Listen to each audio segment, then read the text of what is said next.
नमस्कार बच्चों, मेरा नाम है राहुल और आप देख रहे हैं मैथमेटिक्स क्लास। हम भाग 1, 2, 3, 4, 5, 6, 7, 8 तक कर चुके हैं। आज भाग 9 करने जा रहे हैं। भाग 1, 2 जो आपने नहीं देखा है, बहुत ही एमसीक्यू क्वेश्चन मैंने दिए हैं, वहां जाके आप आसानी से देख सकते हैं और बहुत ही मजा आपको आ जाएगा।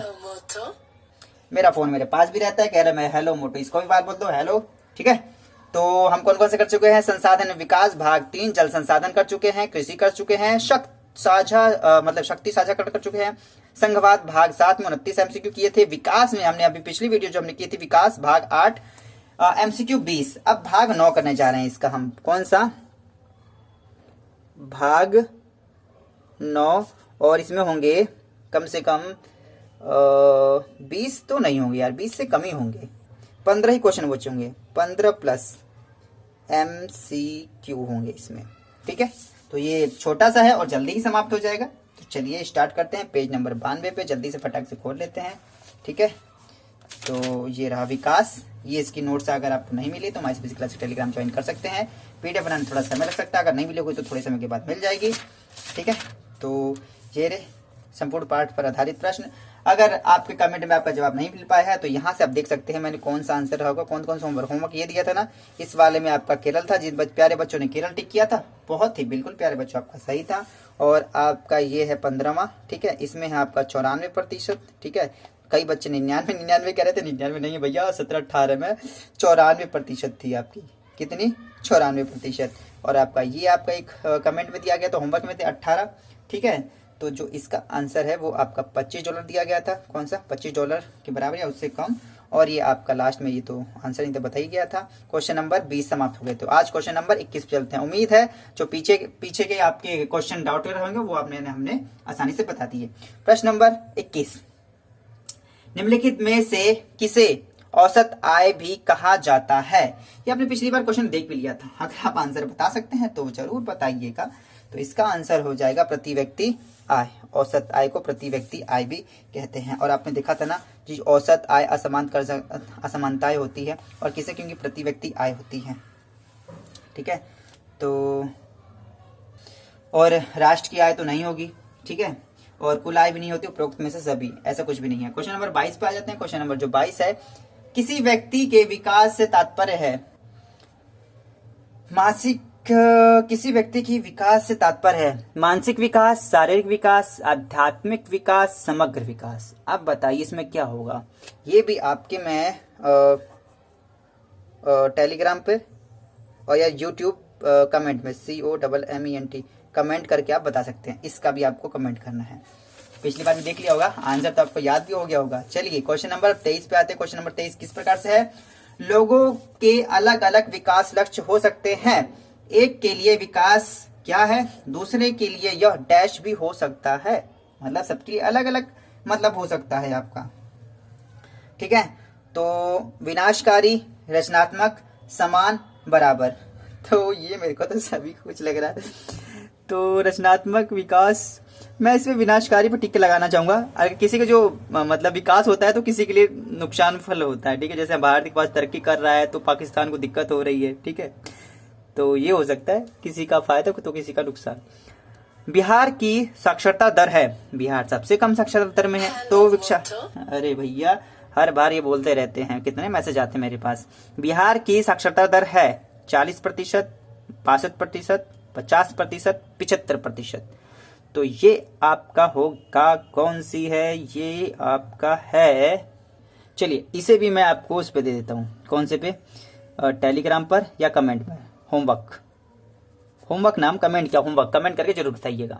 ठीक है, और जब मैं इसका अगला भाग बनाऊंगा तो जरूर इस क्वेश्चन को शामिल करूंगा। टेलीग्राम पे तो करूंगा ही करूंगा। निम्नलिखित में से कौन सा कथन टिकाऊ विकास को परिभाषित करता है? टिकाऊ विकास, भविष्य की पीढ़ी की आवश्यकता पर विचार। Column A.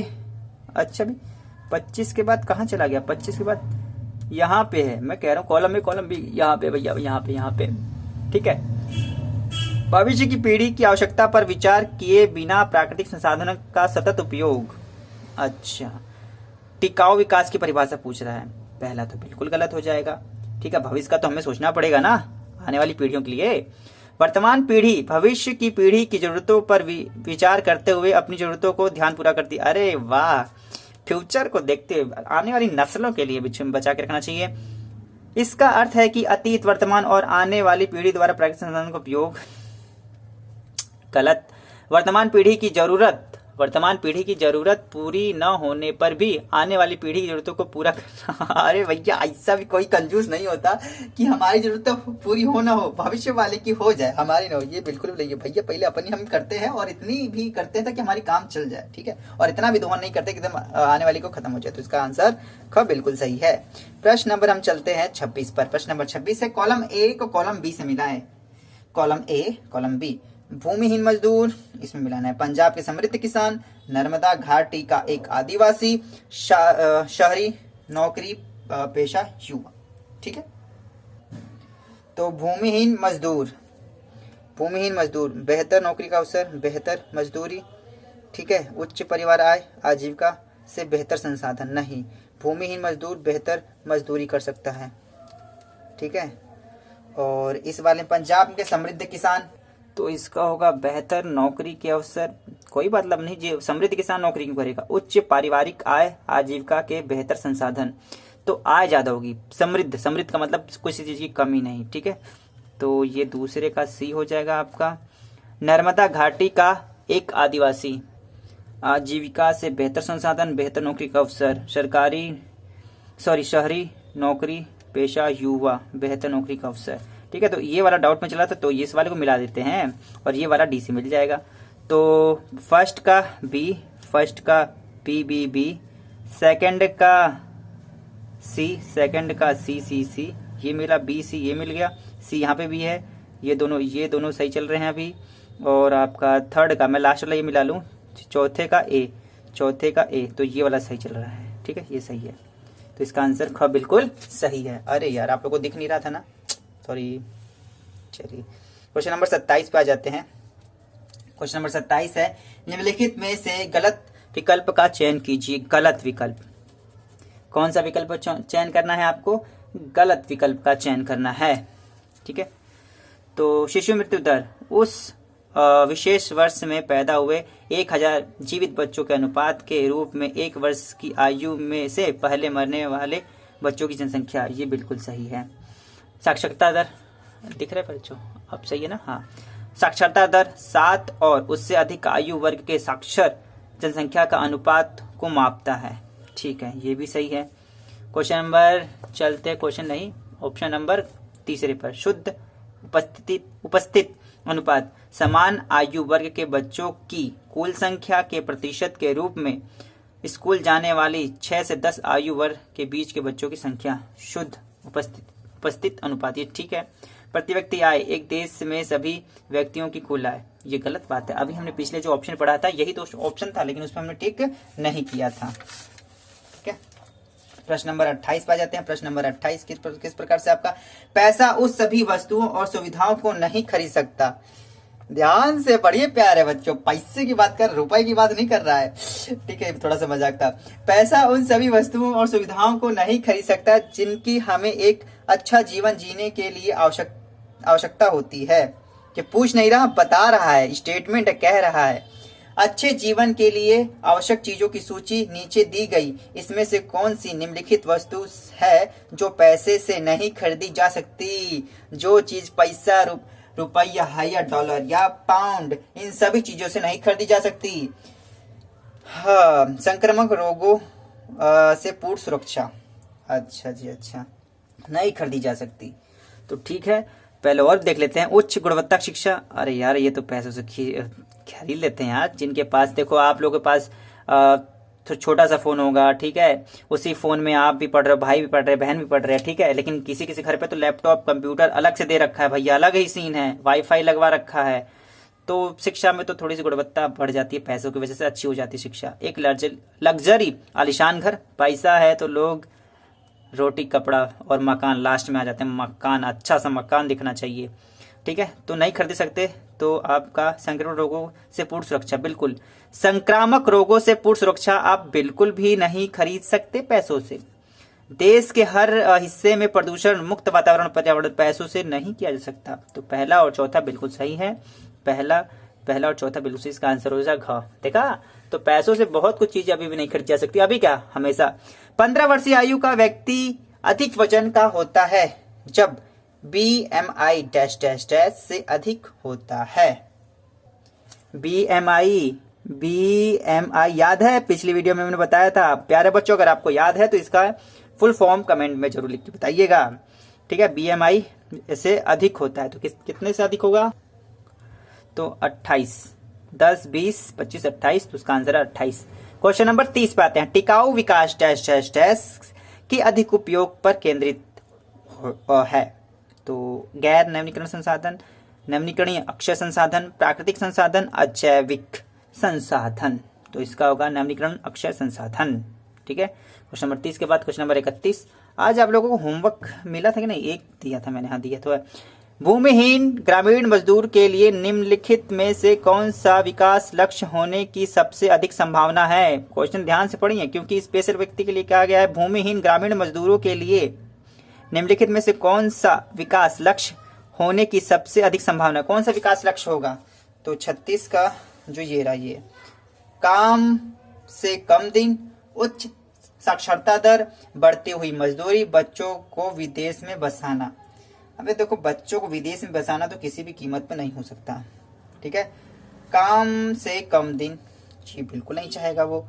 उच्च साक्षरता दर, अब जब भूमिहीन है तो वो ज्यादा शिक्षा लेके क्या करेगा? शिक्षा में तो पैसा लगेगा प्यारे बच्चों, ये भी गलत है। बढ़ती हुई मजदूरी, ठीक है, उसका विकास हो यही बढ़ी हुई मजदूरी, जो उसका अगर मजदूरी उसकी बढ़ जाती है तो उसके लिए वही विकास है।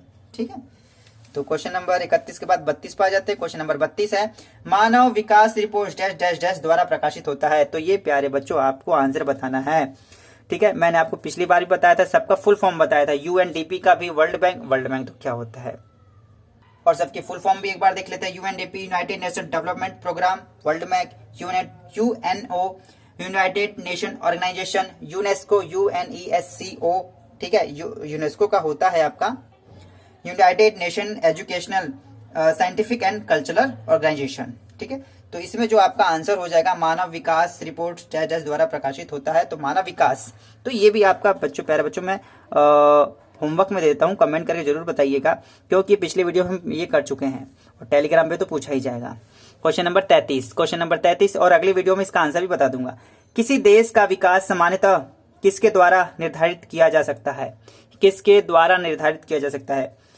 इसकी प्रति व्यक्ति आय, इसकी औसत साक्षरता दर कैसे होगा, लोगों का स्वास्थ्य स्तर, और ये सभी। अच्छा, तो भैया अगर ये सभी आ गए हैं तो आपकी सोचने वाली बात आ जाती है। ठीक है, तो देश का विकास किसके द्वारा निर्धारित है? किसी देश का विकास सामान्यतः, तो सही है। तो सारे इसमें ठीक ठीक लग रहे हैं, तो 33 का हम घ टिक करके आगे निकल लेते हैं। 34, प्रति व्यक्ति 1000 जीवित बच्चों में से 1 वर्ष से कम आयु के बच्चों की मृत्यु की संख्या को क्या कहा जाता है? जीवन प्रत्याशा, शिशु मृत्यु दर, मानव विकास सूचकांक, ये कैसे होगा? उपस्थिति अनुपात। तो इसका आंसर होगा शिशु मृत्यु दर, बच्चे मर रहे हैं। तो क्वेश्चन नंबर 35 पे आ जाते। क्वेश्चन नंबर 35 है आपका, हम किसी देश की प्रति व्यक्ति आय को किस प्रकार प्राप्त कर सकते हैं? एक व्यक्ति की कुल आय, और बहुत ही इंपॉर्टेंट क्वेश्चन है प्यारे बच्चों, एक व्यक्ति की कुल आय द्वारा किसी देश की कुल जनसंख्या को कुल आय से विभाजित करके सभी वस्तुओं को, सेवाओं को कुल मूल्य, देश का कुल निर्यात। तो ये प्यारे बच्चों ये आपका सही है। ठीक है, क्वेश्चन नंबर लास्ट क्वेश्चन पे आ जाते हैं, और क्वेश्चन नंबर लास्ट है, दिए गए आंकड़ों को पढ़ें तथा पता करें। किसका पता करें? एड्रेस करें। अच्छा जी, पता करें आइडेंटिफाई होता है यहाँ पे, एड्रेस नहीं होगा। आइडेंटिफाई करें, पता करें कि किस देश में, पता कई बार इंग्लिश में कई मेरे को फनी आ जाते हैं, कुछ उनके ऐसे अर्थ आते कई बार हिंदी और इंग्लिश वाले। पता करें कि किस देश में आय का सबसे समान वितरण है। 2018 के 4 देशों में नागरिकों समान आय है। देश ए, देश बी, देश सी, देश डी। देश आई ले लेते तो आई फॉर इंडिया हो जाता, अमेरिका, बांग्लादेश, चाइना, और डी से डेनमार्क। बहुत सारे देश हैं बच्चों। अमेरिका में 1500 एक नागरिक, दूसरे नागरिक 1000। ठीक है, अरे 1000 नहीं है 10,500। ठीक है, 11,200, 10,800, 11,000, ठीक है 10,700 और औसत कितना हो गया इसका 10,840, 600, ठीक है 5,600, 600, 600, अच्छा जी 550, 10,500, 400, 700, 7,500, 2,000, 800, 4,800, 700, 5,000, ठीक है 750। तो दोबारा से क्वेश्चन पढ़ देते हैं। आंकड़ों से पता करें किस देश की आय सबसे समान वितरण है। सबसे समान है, देखो समान मुझे अमेरिका देश एक ही लगी, क्योंकि देखो ये 10,000, 11,000, 10,000, 11,000, 10,000, 10,000, 11,000, 10,000, 11,000 आसपास दिख, लेकिन 600 फिर सीधे ये 5,000, अरे 600 1000 ले सकते थे, 600 1000 1200 600 1000, लेकिन सीधे 5,000 तो ये भी नहीं हो जाएगा, ठीक है। और यहाँ देखो 550 है और ये 10,000, ये 400 7,500, ठीक है, ये भी ठीक, किसी की कम किसी की बहुत ज्यादा, ये भी है। तो इसका आंसर हो जाएगा देश ए, देश ए इसका आंसर हो जाएगा, ठीक है। माय सीबीएसई क्लास इस वीडियो को देखने के लिए धन्यवाद। इस वीडियो में इतना ही है। उम्मीद है इस वीडियो से आपको कुछ ना कुछ बेनिफिट मिला होगा। अगर आपको कुछ बेनिफिट मिला है तो वीडियो को लाइक जरूर कर दे, जिससे मुझे मोटिवेशन मिलता रहे। माय सीबीएसई क्लास इस वीडियो को देखने के लिए धन्यवाद। तब तक के लिए जय हिंद, जय भारत, जय हो।